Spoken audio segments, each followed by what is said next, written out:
आजचा दिवस जो आहे हा राजकीय दृष्ट्या अतिशय राज्यामध्ये मोठी राजकीय घडामोड घडते आणि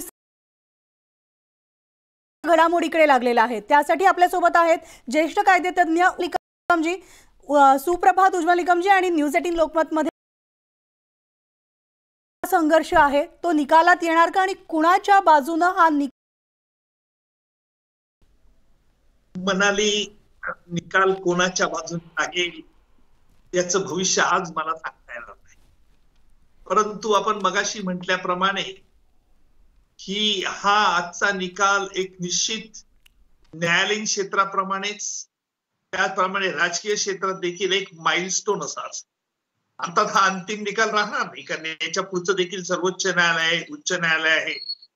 परंतु ज्या काही महाराष्ट्राच्या सत्ता संघर्षाच्या निमित्ताने अनेक घडामोडी घडल्या आणि त्यानंतर घटनापीठ सर्वोच्चच्या घटनापीठाने जो निर्णय दिला त्यामध्ये घटनापीठाने विधिमंडळाचा पूर्ण आदर राखून घटनेनुसार ज्यांना अधिकार देण्यात आलेले आहेत त्या अध्यक्षांना काही गोष्टींबद्दल निर्णय घेण्यास सांगितले। उदाहरणार्थ राजकीय पक्ष कोणाचा विधिमंडळात कोणाच्या ताब्यात होता, आमदारांची अपात्रता ही ठरवून झालेली आहे का।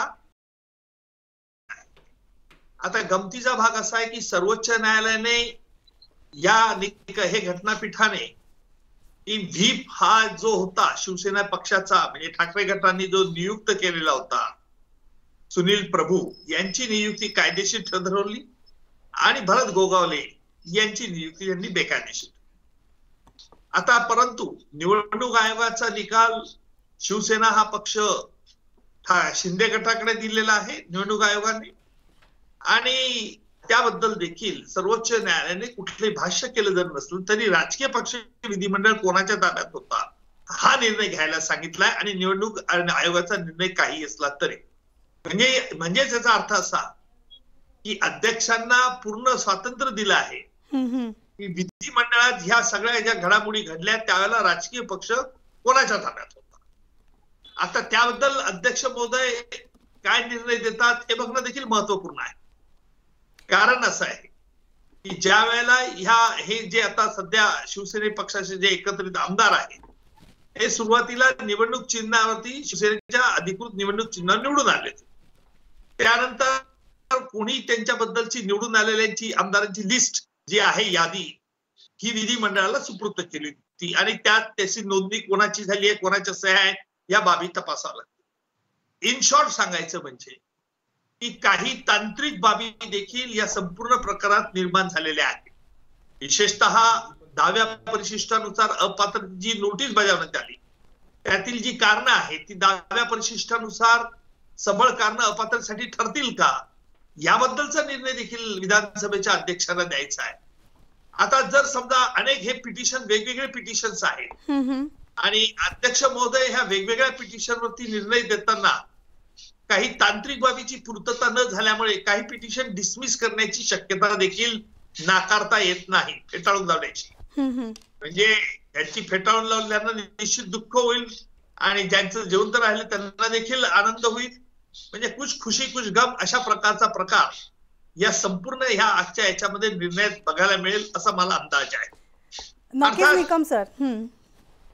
अर्थात अध्यक्ष महोदय ही देखील आहे, कारण सर्वोच्च न्यायालयाची महत्वपूर्ण निरीक्षणं त्या निरीक्षणाला अधीन राहून अध्यक्ष महोदय हा निर्णय देतात, ज्यांच्या पुढे आलेल्या कागदपत्रांच्या आधारे निर्णय देतात। सर्वोच्च न्यायालयाच्या घटनापीठाने अध्यक्षांना पूर्ण स्वातंत्र्य दिलेलं आहे की याबद्दल त्यांनी निरीक्षण आणि अध्यक्षांना काही रेकॉर्डवरती काही मिळतं का त्यांच्या पुढे जो पुरावा दाखल करण्यात आलाय चौकशीमध्ये तो एक हा महत्वाचा भाग आहे। चर्चा चालून होते आणि त्यातून निर्णयास्पद काय अध्यक्ष मोजतात हे आपल्याला निकालपत्रानंतरच कळू शकेल, त्यावरच आपल्याला अधिकृतरित्या भाष्य करता येईल। अगदी बरोबर। यानुसार म्हणजे आजचा दिवस हा शिवसेनेसाठी एक ऐतिहासिक दिवस ठरणार आहे. इतिहासातला एक महत्त्वाचा दिवस हा ठरू शकतो या निकालामुळे. मात्र जर निकाल ठाकरे गटाच्या बाजूनं लागला किंवा शिंदे गटाच्या बाजूनं लागला तर मग त्यांचा प्लॅन बी काय असू शकतो? जर हा निकाल कोणत्या तरी एका गटाच्या बाजूनं लागणार हे तर निश्चित आहे, मग दुसऱ्या गटाचा काय प्लॅन बी असू शकतो? ते काय करू शकतील कायदेशीररित्या? नाही, असं आहे की त्यांचे वकिलांकडे त्यांची फौज आहे. त्यांची प्रत्येक गटाची, शिंदे गटाची वकिलांची फौज वेगळी आहे, ठाकरे गटाची वकील. त्यांचे कायदेशीर सल्लागार त्यांना काय सल्ला देतात, कुठली पावलं उचलली जातात. परंतु साधारणपणे अशा वेळेला ज्या वेळेला निकाल विरोधात जात असतो कोणाच्याही गटाने, त्याला त्यावेळेला सर्वोच्च न्यायालयात जाता येतं.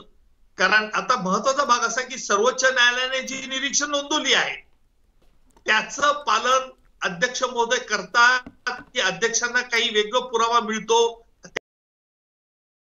हे बघणं महत्वपूर्ण ठरेल. त्यामुळे सर्वोच्च म्हणूनच अध्यक्षांनी तसं वागलं पाहिजे असंही आज आपल्याला अपेक्षित करता येत नाही. कारण अध्यक्षांना देखील हे स्वातंत्र्य सर्वोच्च न्यायालयाच्या घटनापीठाने दिलेलं आहे. आता म्हणून तुम्ही म्हणालो ना, असा प्रकार, अभूतपूर्व असा प्रकार या संपूर्ण प्रकरणामध्ये घडलेला आहे. अर्थात हे सर्वोच्च न्यायालयाच्या घटनापीठांना विधिमंडळाचा पूर्णपणे सन्मान ठेवलाय. याला कारण असं आहे की घटनेच्या 10व्या परिशिष्टानुसार आमदारांची अपात्रतेसंदर्भात निर्णय घेण्याचा अधिकार हा फक्त विधानसभेच्या अध्यक्षांना असतो. कुठलंही प्रत्यक्ष भाष्य केलं नाही तर विधानसभेच्या अध्यक्षांकडे हा निर्णय द्यायचा अधिकार सोपवलेला आहे. जसं सगळ्यांनाच माहिती आहे, तुम्ही सुद्धा आता म्हणालात की विधानसभा अध्यक्ष राहुल नार्वेकरांना हा निकाल जाहीर करायचा आहे.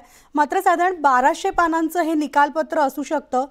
6 गटामध्ये त्याची विभागणी करण्यात आली आहे. 200 पानांचं जे आपण जसं म्हटलेलं आहे की कदाचित 200 पानांहून अधिक पानं जे आहेत ती या गटामध्ये प्रत्येक गटामध्ये असू शकतात.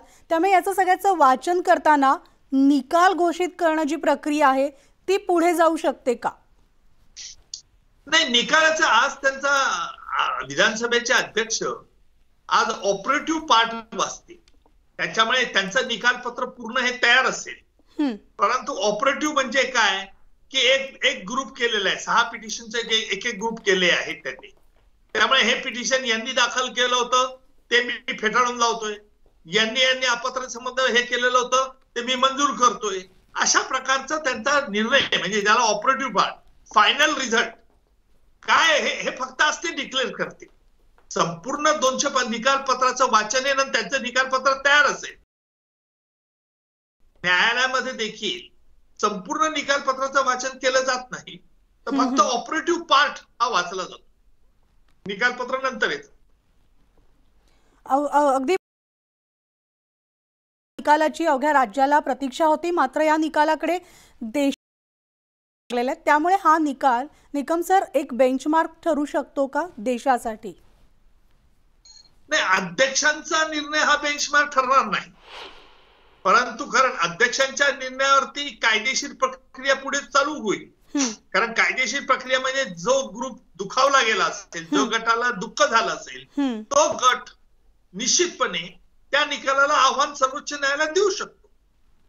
आणि त्याच्यामुळे हा काही निकाल आज बेंचमार्क एक विशिष्ट मर्यादेपर्यंत आपण म्हणूया की बेंचमार्क होईल.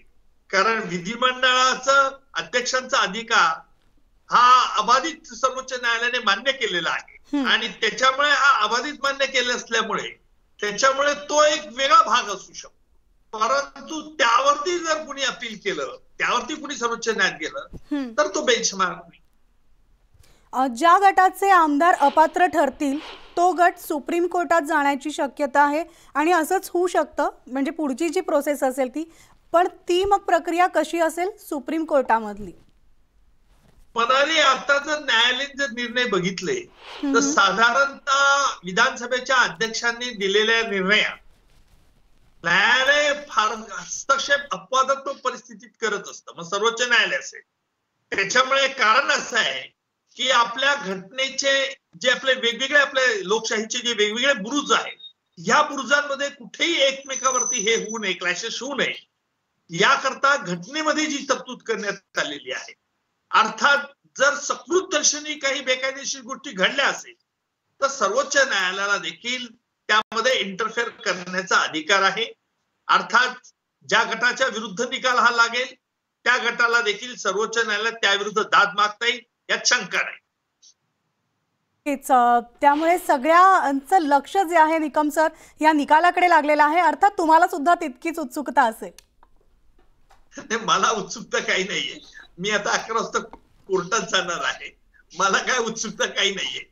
अ येऊ का ब येऊ काय त्याच्यात फरक पडत नाही. निकम सर धन्यवाद तुमच्या या सविस्तर विश्लेषणासाठी. तर आपल्यासोबत ज्येष्ठ कायदेतज्ञ उज्ज्वल निकम जी होते.